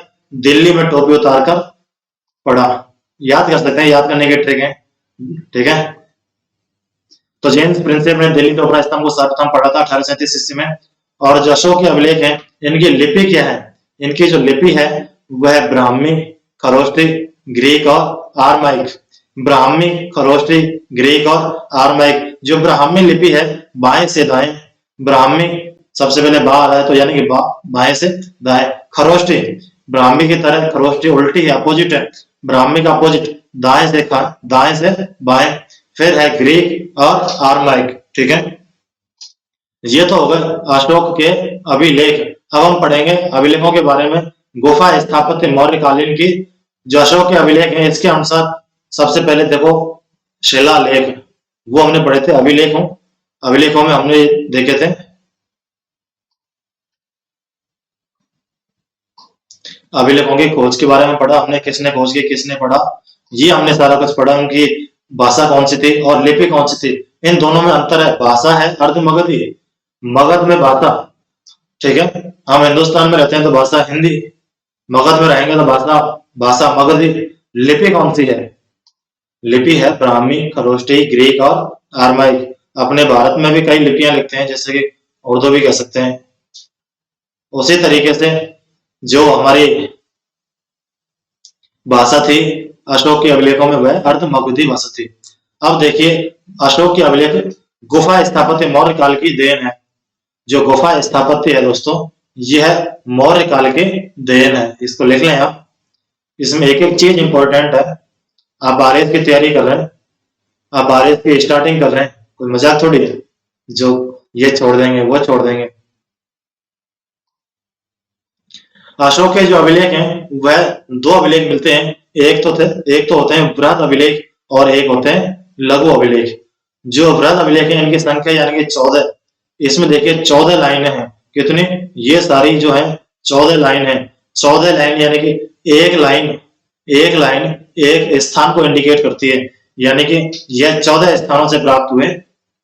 बृहद यानी कि बृहद अभिलेख संख्या 14, कितने स्थानों से 14। और ये कितने कितने अभिलेख थे टोटल, ये टोटल 14 बृहद अभिलेख थे जो 8 स्थानों से मिलते हैं। उसी तरीके से जो लघु अभिलेख जो है, लघु कहें तो अपने लघु शिलालेख है, इनकी संख्या फिक्स नहीं है, इनको थोड़ा सा समझें आप। बृहद अभिलेखों में क्या होता था कि 14 लाइनें होती थी, 14 लाइनें होती थी। और जो लघु अभिलेख हैं इनमें क्या होता था कि संख्या फिक्स नहीं होती थी, किसी किसी में 2 होती थी, किसी किसी में 3 होती थी और किसी किसी में 5 भी हुआ करती थी। ये लाइनें इस चीज को इंडिकेट करती हैं। ये जो 14 हैं, ये जो संख्या 14 संख्या वाले मिलते हैं, ये 8 स्थानों से मिलते हैं। और जो अपने जिनकी लाइनें फिक्स नहीं है यानी कि जो लघु शिलालेख हैं, यह 17 स्थानों से मिलते हैं। इनको आप लिख लें और आगे मैं आपको बाद में डिटेल में बताऊंगा, यह इंपॉर्टेंट भी है, ठीक है। स्तंभ लेख भी 2 हैं, बृहद और लघु। इस बृहद के अंदर 7 हैं और स्थान ये जो 7 लाइनों वाले हैं 6 स्थानों से मिलते हैं। और जो लघु हैं इन लघु की संख्या फिक्स नहीं है इसकी तरह, यानी कि किसी पर 1 लाइन है, किसी पर 2 लाइनें हैं। और ये जो लघु अपने स्तंभ लेख हैं यह 5 जगह से मिलते हैं। इसको आप याद कर लें कि अशोक के जो शिलालेख हैं, बृहद शिलालेख 8 स्थानों से मिलते हैं। उन बृहद शिलालेखों पर 14 लाइनें मिलती हैं। ये संख्या है जो लाइनें हैं, ठीक है। संख्या क्या है, लाइन। मैंने आपको बना के बताया, ये 14 लाइनें बनाई थी, ठीक है। और ये 14 लाइन वाले तो मिले हैं 8 जगह से, और जिनकी संख्या फिक्स नहीं है वो मिले लघु शिलालेख थे जो 17 स्थानों से। अब बात करते हैं स्तंभ लेख, ये भी 2 थे, बृहद और लघु। तो जो बृहद थे वो मिलते हैं स्तंभ लेख यानी कि इसका हाफ, इसमें संख्या मिलेगी बृहद स्तंभ लेख में 7 और यह मिलते हैं 6 स्थानों से। लघु में कोई संख्या फिक्स नहीं है वापस, और यह 5 स्थानों से मिलते हैं। इसको हम आगे पढ़ेंगे डिटेल में। अभी जितना जरूरी है, जिस तरीके से हम क्रम के हिसाब से पढ़ रहे हैं वह क्रम याद कर रहे हैं आप। फिर देखिए ये जो हमारे स्तंभ होते थे, मैंने आपको पहले ही बताया था, इस तरीके के हुआ करते थे स्तंभ। इस तरीके से ये बेस है नीचे, और नीचे से देखिए तो फिर चौड़े हुआ करते थे, और इसके अंदर 7 लाइनें होती हैं। ये देखिए मैंने आपको बताई है, संख्या कितनी है, 7 लाइनों की संख्या कितनी है, 7। इसके अंदर 7 लाइनें होती हैं। और जो बाहर का जो पोल है, बाहर की जो लाइन है, इसको बोलते हैं यष्टि। इसको आप लिखें यष्टि या लाट। जो स्तंभ है ये क्या है, स्तंभ है, देखो ये स्तंभ है, नीचे से चौड़ा होता है, इसके अंदर 7 लाइनें होती हैं। इसके अंदर एक पशु की आकृति भी होती है। और जो ऊपर का जो घंटाकार होता है अशोक के आकार, वो तो जो स्तंभ थे वो घंटाकार थे। मैंने आपको बताया था ईरानियों के आक्रमण में कि अशोक की जो आकृति थी अपने उसके अपर साइड की, वह कैसे हुआ करते थे, घंटाकार हुआ करते थे। तो इसका जो आकृति है घंटाकार, इसको फलक बोलते हैं। अब इसके अंदर क्या है कि एक तरीके से उल्टा कमल होता है, उल्टा कमल, ये देखें। तो इसको क्या बोलते हैं, ये जो मैंने बनाई है इसको बोलते हैं अवाम।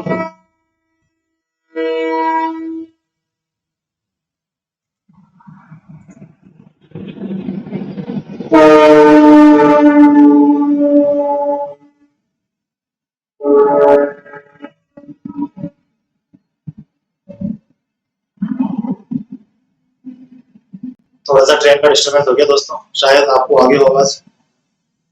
हाँ, तो ये देखें कि जो अशोक के जो स्तंभ थे वो नीचे से चौड़े हुआ करते थे, ऊपर घट्टाकार हुआ करते थे। ऊपर जो मैंने एक इंडिकेटिंग आकृति बनाई है, एक पशु की आकृति होती थी, और नीचे कमल की आकृति में हुआ करते थे। जो कमल की आकृति पंखुड़ी में होती है उसको बोलते थे अवांगमुखी कमल। अवांगमुखी कमल यानी कि उल्टा कमल, ठीक है। और जो बाहर की जो साइड हुआ करती थी ये चमकदार पॉलिश हुआ करती थी, चमकदार पॉलिश। ये क्या है? चमकदार पॉलिश है। और जो बाहर का जो आकार है, जो हम कहते हैं ढांचा है, खांचा है, इसको बोलते हैं यष्टि। क्या बोलते हैं? यष्टि या लाट। और जो अंदर है इसको बोलते हैं एकाश्म पत्थर। यह किस पत्थर का बना होता था? एकाश्म पत्थर। एकाश्म पत्थर किसको बोलते हैं दोस्तों? एकाश्म पत्थर बोलते हैं कि पूरे का पूरा एक ही पत्थर, पूरा का पूरा एक ही पत्थर। ऐसे नहीं कि ईंटों की तरह हमने एक ईंट यहाँ जोड़ दी, एक यहाँ जोड़ दी, एक यहाँ जोड़, इस तरीके से नहीं। यह पूरा एक ही पत्थर हुआ करता था, पूरा एक ही पत्थर हुआ करता था, एकाश्म पत्थर, ठीक है। तो जो स्तंभ हुआ करते थे वो एकाश्म पत्थर के बना करते थे। अब हम पढ़ते हैं गुहा लेख। आपने ये तो पढ़ा होगा कि अशोक के टाइम पर कुछ गुफाएं भी बनी थी। ये गुफाएं क्यों बनी थी? गुहा विलेख क्यों बनी थी? अशोक के जो गुहा अभिलेख हुआ करते थे वो मैं आकृति बना के बताता हूँ।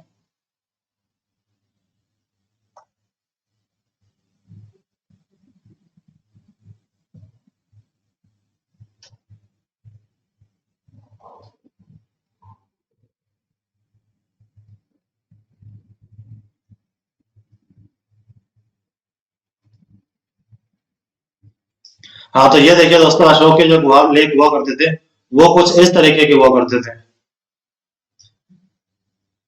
वो कुछ इस तरीके के हुआ करते थे। आप अच्छी आकृति बनाए, ठीक है। और इसमें दो लाइनें हुआ करते थे ऊपर। कितनी? दो लाइनें हुआ करती थी। थोड़ा सा इसको आप बड़ा बना ले और उसमें दो लाइन बना दे। मैंने आपको बताया था वृद्ध में 14 लाइनें हुआ करती थी, स्तंभ में 7 लाइनें हुआ करती थी।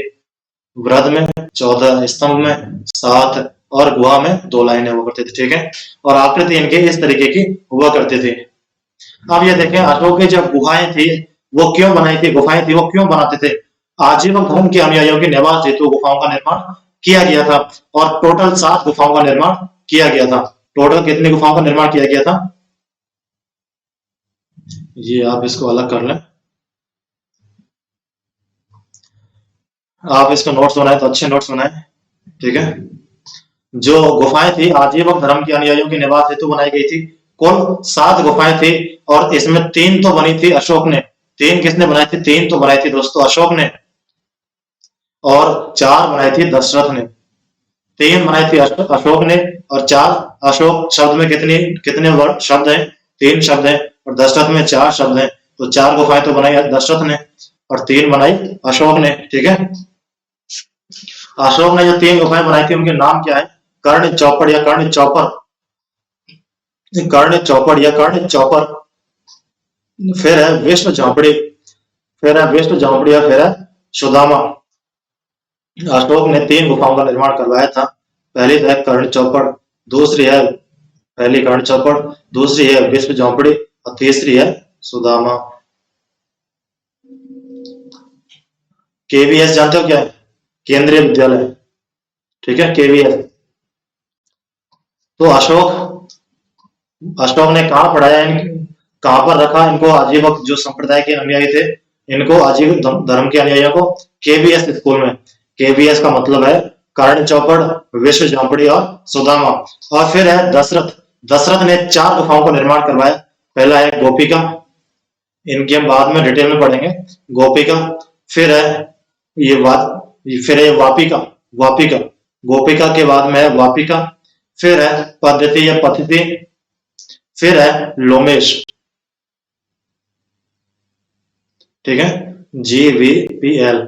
आपको जो भी इसमें उचित इनका क्रम चेंज करके कैसे भी अच्छी ट्रिक मिले आप उसको उस तरीके से बनाए, ठीक है। आपने देखा होगा अपन ये सिलेंडर से संबंधित आजकल बहुत ट्रिक आ रही, पता नहीं क्यों। एलपीजी का सिलेंडर, सिलेंडर में हम कौन सी गैस भरवाते हैं? एलपीजी।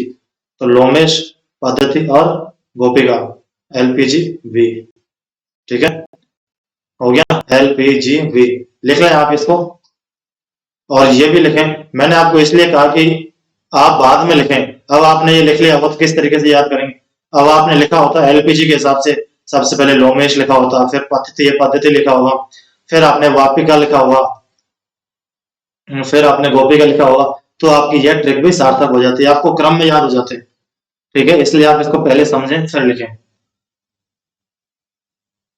वृहत शिलालेख, हमने देखिए दोस्तों कि ये तीनों चीजें पढ़ ली हैं, वृहत शिलालेख, स्तंभ लेख, गुहा लेख।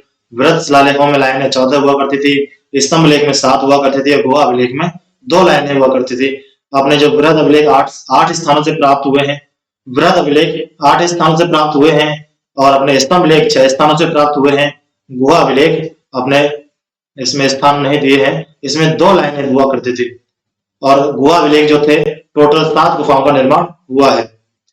इस चीज को तो आप समझ गए ये कितना इंपॉर्टेंट है। हमने ये ढांचा बनाया है, अब इस ढांचे को हम लिखेंगे, अब इसके अनुसार हम आगे बढ़ेंगे। ठीक है, अब ये देखिए आगे वृहत शिलालेख, हमने वृहत शिलालेख पढ़ा, लघु शिलालेख पढ़ा, स्तंभ लेख पढ़े, गुहा लेख, तो उसमें हम पढ़ रहे हैं वृहत शिलालेख। मैंने आपको बताया था कि वृहत शिलालेख में 14 लाइनें हुआ करती थी। कितनी लाइनें? 14 लाइनें हुआ करती थी, और ये 8 स्थानों से मिलते हैं। 1 2 3 4 5 6 7 और 8। ठीक है, इस चीज को आप समझ गए। मैंने आपको लिखवाया था कि जो वृहत शिलालेख है वह 8 स्थानों से मिलते हैं। वह स्थान कौन कौन से हैं? अब मुझे आप ये बताइए कि बहुत से स्टूडेंट तो देखो सुबह सोते हैं, बहुत से स्टूडेंट सोते हैं 10 बजे के बाद में, नाइट में 10 PM के बाद में, बहुत से स्टूडेंट दोपहर में सोते हैं। लेकिन जो गधा, जो स्टूडेंट शाम को 5 बजे सोता है, वह कौन सा टाइम है? तो शाम को सोने वाला गधा है। वृहत शिलालेख की यही एक ट्रिक है कि शाम को सोने वाला गधा है, जो शाम को सो जाए वह गधा है। देखिए, शाम को सोए जो गधा है। ठीक है, शाम को सोए जो गधा है। आपने सोचा होगा यार इनको याद कैसे करेंगे, तो इनको याद करने की जो ट्रिक है वो बहुत ही इजी है। शाह और शाहबाज गढ़ी, शाह और शाहबाज गढ़ी, और माफ और मान सेहरा, यानी कि शाम को सोए जो गधा है, तो जो शाम है वह, जो इन गधों की शुरुआत होती है, कहां से होती है गधों की शुरुआत? पाकिस्तान से। और इस पाकिस्तान में जो है इसकी लिपि क्या थी? खरोष्टी। कौन सी लिपि थी? खरोष्टी। मैंने आपको बताया था एक थी ब्राह्मी, एक थी खरोष्टी। ब्राह्मी बाएं से दाएं, खरोष्टी दाएं से बाएं। तो ये देखिए, जो गधों की शुरुआत होती है कहां से? पाकिस्तान से। और पाकिस्तान यानी कि शाम, शाह और शाहबाज गढ़ी और मान सेहरा, 2 हैं दोस्तों, शाह और शाहबाज गढ़ी, और दूसरा है मान सेहरा। यह पाकिस्तान में मिलते हैं। कहां पर मिलते हैं? पाकिस्तान में मिलते हैं, एवं नाम क्या है? शाहबाज गढ़ी एवं मान सेहरा। मैं आपसे पूछूं तो बताइए दोस्तों कि पाकिस्तान में कौन कौन से वृहत शिलालेख मिलते हैं? अशोक के कौन से वृहत शिलालेख मिलते हैं? तो आप कहेंगे कि पाकिस्तान में शाम मिलते हैं। शाम यानी कि शाहबाज गढ़ी और मान सेहरा, हो गया याद। फिर हम देखते हैं शाम को केफ और कालसी, केफ और कालसी, कालसी मिलता है दोस्तों उत्तराखंड में। अब ये मैं आपको आगे जो भी पढ़ाऊंगा ये सारे के सारे ब्राह्मी लिपि में लिखे गए हैं। ठीक है, किस लिपि में लिखे गए हैं? ब्राह्मी। ठीक है, तो केफ और कालसी उत्तराखंड में, आप इसको याद कर लें। सोफ और सोपारा महाराष्ट्र में, एफ और एर्रेगुडी आंध्र प्रदेश में, जोफ और जोगढ़ उड़ीसा में है, गाफ और गिरनार गुजरात में है, और धाफ और धौली उड़ीसा में है। अरे ये क्या हुआ? अरे ये क्या हो गया कि गुरुजी आपने तो बताया था कि सभी के सभी ब्राह्मी में लिखे गए हैं, सभी के सभी ब्राह्मी उसमें लिपि में लिखे गए, लेकिन ये तो ब्रोस्टोफिदन, ब्रोस्टोफिदन या द्विभाषी में लिखा गया है, ब्रोस्टोफिदन लिपि में लिखा गया है। तो हम कहेंगे अरे गलती हो गई। क्या हो गई?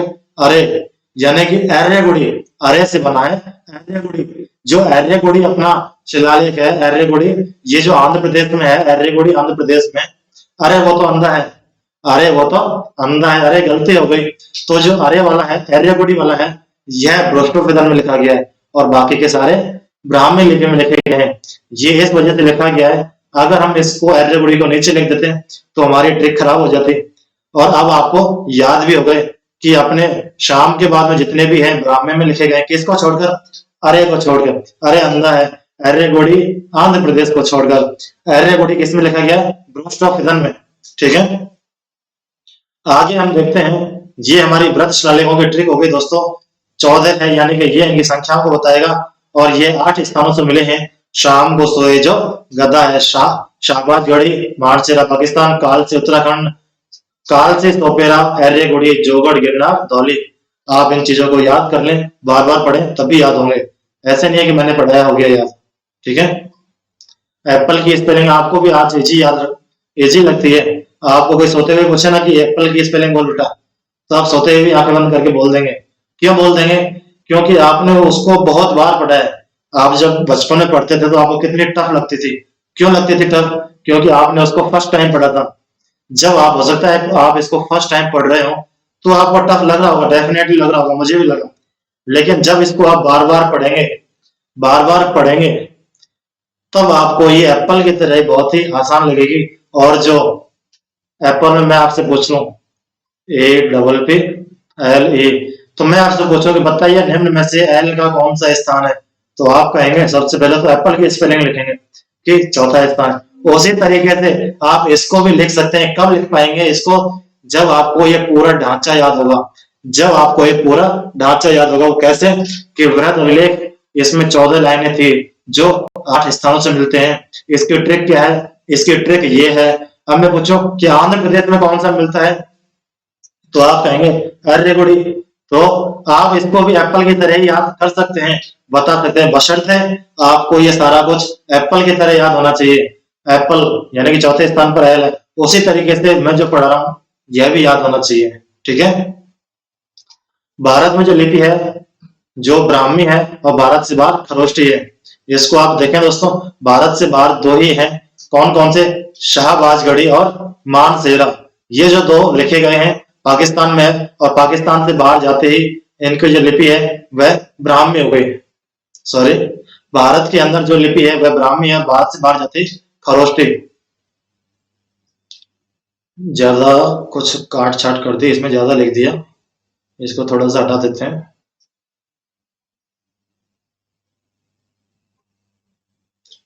ये देखिए दोस्तों, भारत के अंदर ब्राह्मी, भारत में ब्रह्मा निवास करते हैं, भारत में अपने भगवान ब्रह्मा निवास करते हैं, तो भारत में लिपि है ब्राह्मी। भारत में जो वृहद शिलालेख हैं उनकी लिपि है ब्राह्मा। और पाकिस्तान में खरदूषण निवास करते हैं, तो पाकिस्तान में जो लिपि है खरोष्टी। पाकिस्तान में कौन निवास करता है? खरदूषण। खरदूषण एक राक्षस था, खरोष्टी। तो पाकिस्तान की लिपि है खरोष्टी, और अपने भारत में देव ब्रह्मा जी, तो भारत में लिपि है ब्राह्मी। ठीक है, समझ गए आप इस चीज को? नोट स्पेशल है कि अशोक के स्थान, अशोक के साम्राज्य की सीमाओं का निर्धारण करते हैं। यानी कि अशोक के जो 8 वो थे स्थान, शाम को सोए जो गदा है, शाम को सोए जो गदा है, तो ये जो कितने स्थानों पर मिले हैं ये देखिए जरा, 1 2 3 4 5 6 7।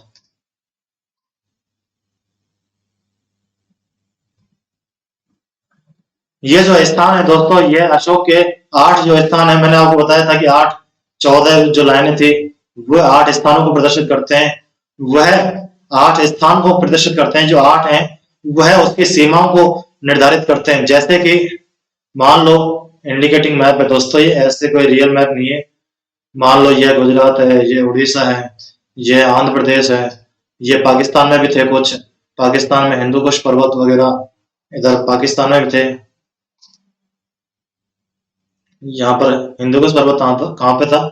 ये गंधार था, गंधार। और ये गंधार के पास में कौन था? हिंदू कुश पर्वत। इसको मैं आगे पढ़ाऊंगा डिटेल में जब हम चंद्रगुप्त मौर्य पढ़ेंगे। अभी तक तो हमने सिर्फ यह पढ़ा है मौर्य वंश की जानकारी कहाँ कहाँ से प्राप्त होती है। मैंने आपको बताया था सबसे पहले साहित्यिक स्रोत, साहित्यिक यानी बुक्स, AIRM बताया था, बुद्ध ब्राह्मण के 4 बताए थे, 2 जैन ग्रंथ बताए थे। उसके बाद में हम अभिलेख पढ़ रहे हैं, अभिलेख स्तंभ पढ़ रहे हैं। अभी हम अभिलेख पढ़े हैं शाम को सोए जो गधा है। तो जो 8 हैं यह इनकी सीमाओं का निर्धारण करते हैं, उड़ीसा, व्हीलर द्वीप वगैरह। यानी कि जो अशोक की जो सीमाएं थी वह लगभग संपूर्ण भारत में फैली हुई थी। ठीक है, तो अशोक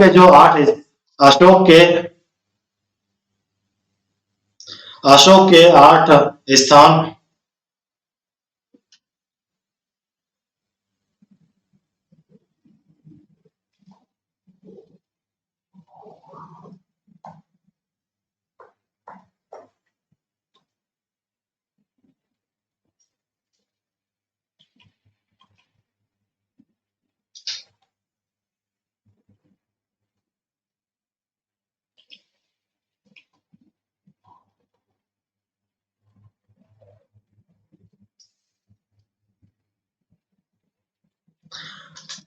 अशोक के 8 साम्राज्यों की सीमाओं का निर्धारण करते हैं। तो मैंने ये बता ही दिया, अशोक के 8 साम्राज्य थे, वहां इसकी सीमाएं फैली हुई थी। स्तंभलेख, अभी हमने अभिलेख पढ़ लिए हैं, अभी हम वृहद शिलालेख पढ़े थे, उसमें अभिलेखों के अंदर हमने वृहद शिलालेख पढ़ ली, अभी हम पढ़ेंगे स्तंभलेख। वृहद स्तंभलेख, इनकी संख्या 7 है और यह 6 स्थानों से प्राप्त होते हैं। अशोक के स्तंभ में दोस्तों वृहद स्तंभलेख, इनकी संख्या 7 है और यह 6 स्थानों से प्राप्त होते हैं। स्तंभलेख, लघु स्तंभलेख, जो वृहद स्तंभलेख हैं इनकी संख्या 7 है और 6 स्थानों से प्राप्त होते हैं, और जो लघु स्तंभलेख हैं यह मूलतः 5 स्थानों से प्राप्त होते हैं। ठीक है, वृहद स्तंभलेख पढ़ेंगे। स्तंभलेख के अंदर हम सबसे पहले पढ़ेंगे वृहद स्तंभलेख। इनकी संख्या कितनी है? इनके 6 स्थान है और संख्या 7 है। अब ये 7 स्थान कौन कौन से हैं देखिए, संख्या 7 और स्थान 6 हमने उसमें ही पढ़े थे, कितने? 8 स्थान पढ़े थे। ठीक है, इसमें हम पढ़ेंगे 6 स्थान। हमने दोस्तों पढ़ा था दिल्ली टोपरा। इस दिल्ली टोपरा को प्रिंस, यानी कि प्रिंस जो गया था यूपीएससी की आईएएस की तैयारी कहाँ करने गया था? दिल्ली में गया था ना, टोपी पहन के मस्त तैयारी करता था कुर्सी पे बैठ के। तो सबसे पहले जो अशोक के शिलालेखों को पढ़ा था वो किसने पढ़ा था? जेम्स प्रिंसेप ने। किसको पढ़ा था? दिल्ली टोपरा को, दिल्ली टोपरा को। अभी जो अभिलेख था, अभी उसका पहले कहाँ पे था? टोपरा में था। मैंने आपको बताया था कि जो अशोक का अभिलेख था जो पहले था वह टोपरा में था, पूर्व स्थिति टोपरा। टोपरा कहाँ था? हरियाणा में। और जो वर्तमान में जो है स्तंभ लेख वह दिल्ली में है। जो दिल्ली है वह वर्तमान में है, पहले टोपरा हरियाणा। पहले ऐसे थोड़ी हुआ करता था कि यह दिल्ली है, मान लो कि यह राजस्थान है। राजस्थान का एकीकरण ही अभी अपने 1900 में हुआ है। ठीक है, 1956 तक राजस्थान का एकीकरण हुआ है। तो ये तो हम अपने बहुत पुराना इतिहास पढ़ रहे हैं। तो पहले दिल्ली विल्ली नहीं हुआ करते थे। तो आप पढ़े पहले टोपरा। टोपरा यानी कि हरियाणा, पूर्व स्थिति इसकी हरियाणा थी और वर्तमान स्थिति दिल्ली। ठीक है, पूरी 7 लाइनें हैं। मैंने आपको बताया था कि जो स्तंभ लेख हैं, ये देखो मैंने स्तंभ लेख आपको बना के बताए थे, इसके अंदर 7 लाइनें हुआ करती थी, 1 2 3 4 5 6 इस तरीके की 7 लाइनें हुआ करती थी।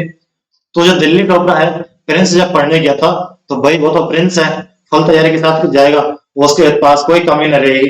तो जो फुल तैयारी है यानी कि 7 के सातों, 7 का आंकड़ा तो आपने पढ़ ही लिया था, हमने अर्थशास्त्र में ही पढ़ा था, सप्तांग, वहां पे भी 7 पढ़ा है। मैगस्थनीज के इंडिका में पढ़ा है 7 जातियां, वहां पे भी 7 पढ़ा है। अब हम दिल्ली टोपरा स्तंभ लेख में भी पढ़ रहे हैं 7 लाइनें, तो 7 का जो आंकड़ा है वो छूटेगा नहीं। तो जो दिल्ली टोपरा है उसमें पूरी 7 लाइनें मिलती हैं और अन्य पर केवल 6 लाइनें मिलती हैं। ठीक है, और जो दिल्ली टोपरा है ये वर्तमान में दिल्ली में है और पूर्व में इसकी जो स्थिति थी वह टोपरा में थी। इसकी जो लिपि है वह केवल और केवल ब्राह्मी लिपि मिलती है। जो वृहद स्तंभ लेख है दोस्तों, इनकी जो लिपि है केवल और केवल ब्राह्मी लिपि मिलती है। ठीक है, अगला देखें दिल्ली मेरठ। दिल्ली मेरठ, जो मेरठ है पहले मेरठ में था, पूर्व स्थिति मेरठ थी, वर्तमान स्थिति दिल्ली है। मेरठ कहाँ है? यूपी में है। ये दोनों अभिलेख दिल्ली टोपरा एवं दिल्ली मेरठ, इन दोनों स्तंभ लेखों को दिल्ली टोपरा 1 नंबर, दिल्ली मेरठ 2 नंबर, यानी 1 नंबर और 2 नंबर। दिल्ली टोपरा एवं दिल्ली मेरठ, इन दोनों स्तंभ लेखों को फिरोज शाह तुगलक दिल्ली लेकर आया। कौन लेकर आया? फिरोज शाह तुगलक दिल्ली लेकर आया। पहले कहां पर थे?